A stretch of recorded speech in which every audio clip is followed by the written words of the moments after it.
Hey, how are we all doing today? Welcome back to another video. My name is David Cagino, and in today's book review, I have Goals by Zigler.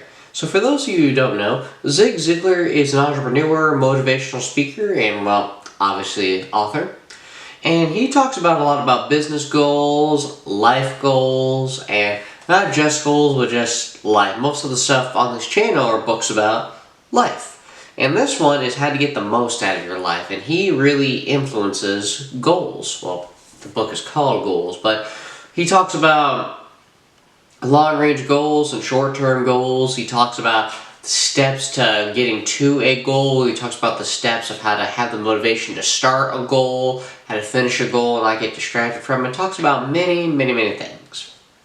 Now, what I really liked about this book, it's been a long time since I've read it. Something I should do to prepare for these is either reread or continue to read, but I don't know.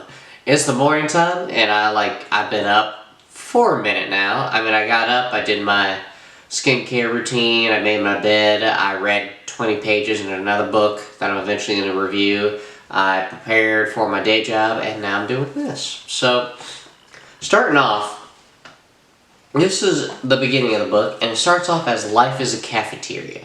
So what he's about to mention is he pictures life, or puts life, as like a cafeteria when it comes to goals, or when it comes to being in line to do something. It's just like a cafeteria, because a cafeteria has options. You're in line, and you get to choose this, and that to put on your tray.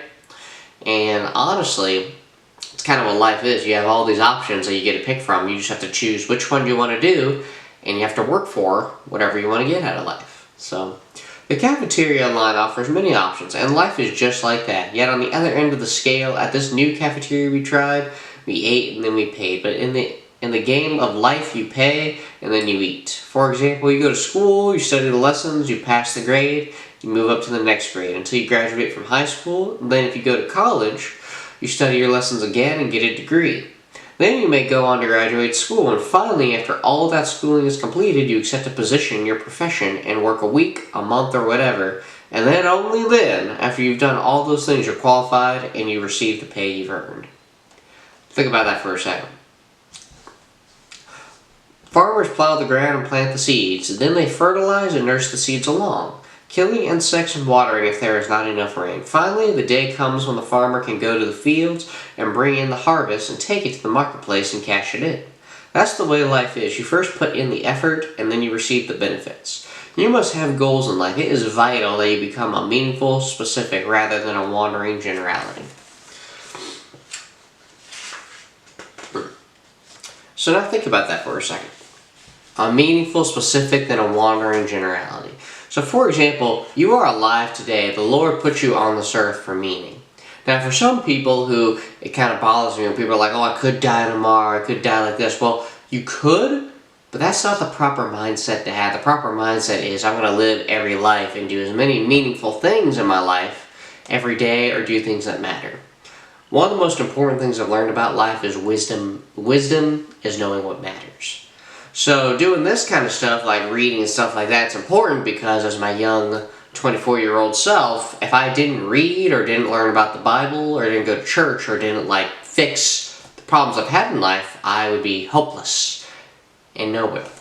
But kind of like what you said about pay and benefits. When you go to college and get your degree and then you get your job, you made your investment to get that knowledge, and then you got your job and that's where you got your pay. So what a lot of people don't realize when it comes to learning something, you're going to have to, that's something I'm trying to work on myself, you're going to have to pay for something, you're going to have to put in the work, but not only put in the work, you're going to have to deal with failure, discipline, probably the mean people who are going to judge you, you're going to have to deal with people telling you you can't do it, stuff like that. Now you can't really be delusional in areas like that, because things have to be realistic. But to be honest, that's pretty realistic to me. Life is like a cafeteria. You got all these options, you eat, and then you sit down. Whereas in the game of life, you mentioned, it's kind of different.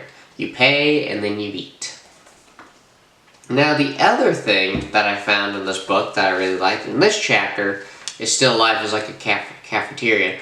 Most of the stuff in this book is from the beginning, but You absolutely must have goals. I want to stress that goals work for individuals, for families, for companies, and they work for nations as well. The basic problem that we face is our self-talk, our thoughts.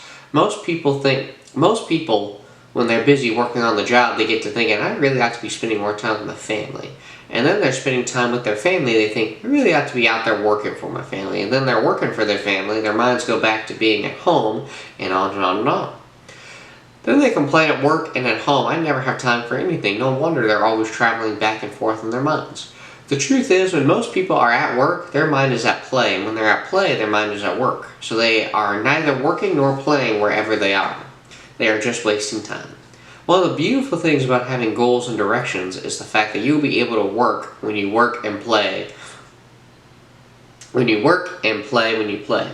I will not suggest that you work harder, as a matter of fact. By the time you finish this book, you'll probably end up working less. But when you're on the job, you'll be on the job. You'll be working infinitely more effectively when you work in this manner, and your life will have balance. There's a difference between standard of living and quality of life.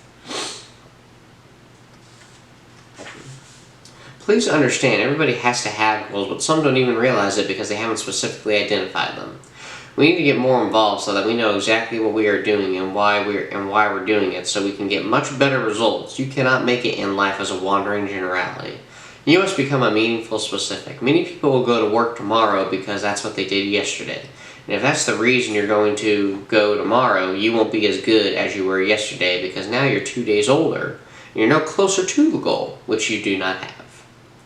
Many people complain about the lack of time, but 99% of the problem is not lack of time, but lack of direction. Direction creates time, and motivation creates energy. So think about that for a second.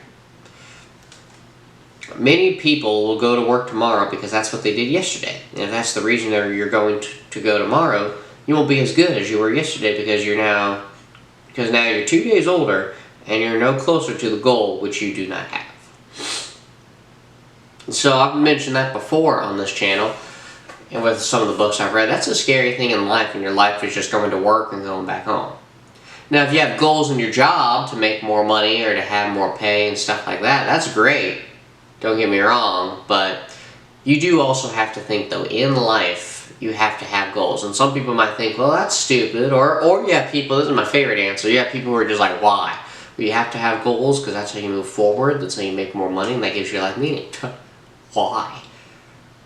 Well, I mean, it gives your life meaning because God put you on this earth to do something. Why? Like, they just answer why with everything. I mean, I've talked to people like that, and I'm just like, I just lose my mind talking to them. But anyway, the walking generality is your life has meaning. And some people might not think that, but you are put on this earth for a reason. And some people struggle more than others, but the struggle will pay off. I promise you the struggle will. And then most of the books I've read, some of these guys' lives have been so horrible, but they chose to not give up and they chose to trust. And some of them didn't know the Lord at the time, but they chose to trust in life and had in their heads, it's going to work out and I'm going to figure it out.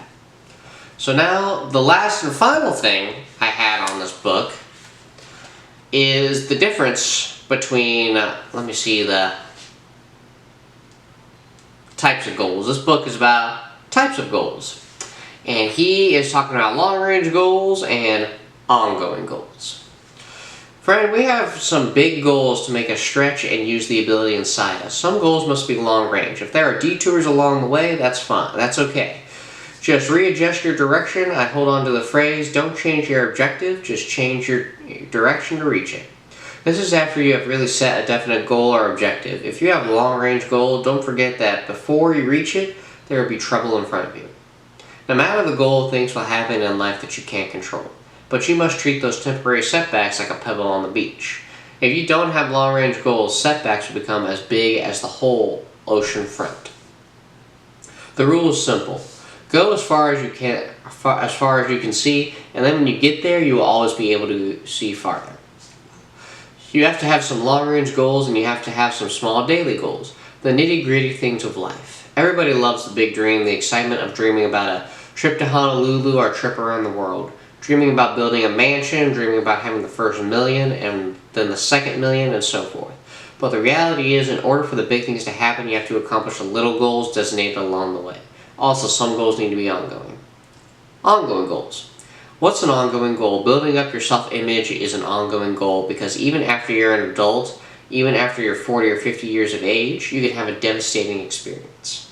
For example, people's self-image can be destroyed when they have been on the job for 30 years and the new management summarily dismisses them. They can't find employment for the next 6 months or a year or 2 years. The impact can be devastating, or maybe their mate walks out on them. That can be a devastating blow to their self-image. Our health is an ongoing goal. I routinely work on keeping a healthy body. Exercising is something I do on an ongoing basis. Spiritual goals are ongoing. Relationship goals are ongoing goals. And most people need ongoing financial goals. And then we've got that. But yeah, ongoing goals is just things that are going on in your life. Building up your self-image and making sure your self-image does not leave you. Like fitness goals, relationship goals, and financial goals.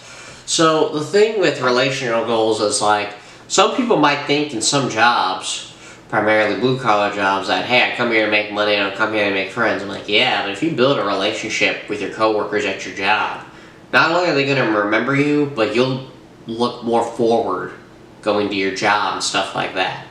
Not only that, but it'll lead to opportunities. And then financial goals, I mean, finances are scary, and some people don't believe in finances, and I honestly think that's kind of dumb, if you ask me, because people wonder, like, well, I can afford this and afford that, and I'm like, yeah, but the debt's going to build up, and then before you know it, you won't be able to afford it. And I'll bring up finances a lot, even just randomly on this channel, but... So this is Zig Ziglar's Goals. It is a very short book, but it is also... Alright, so overall, this was a very good book.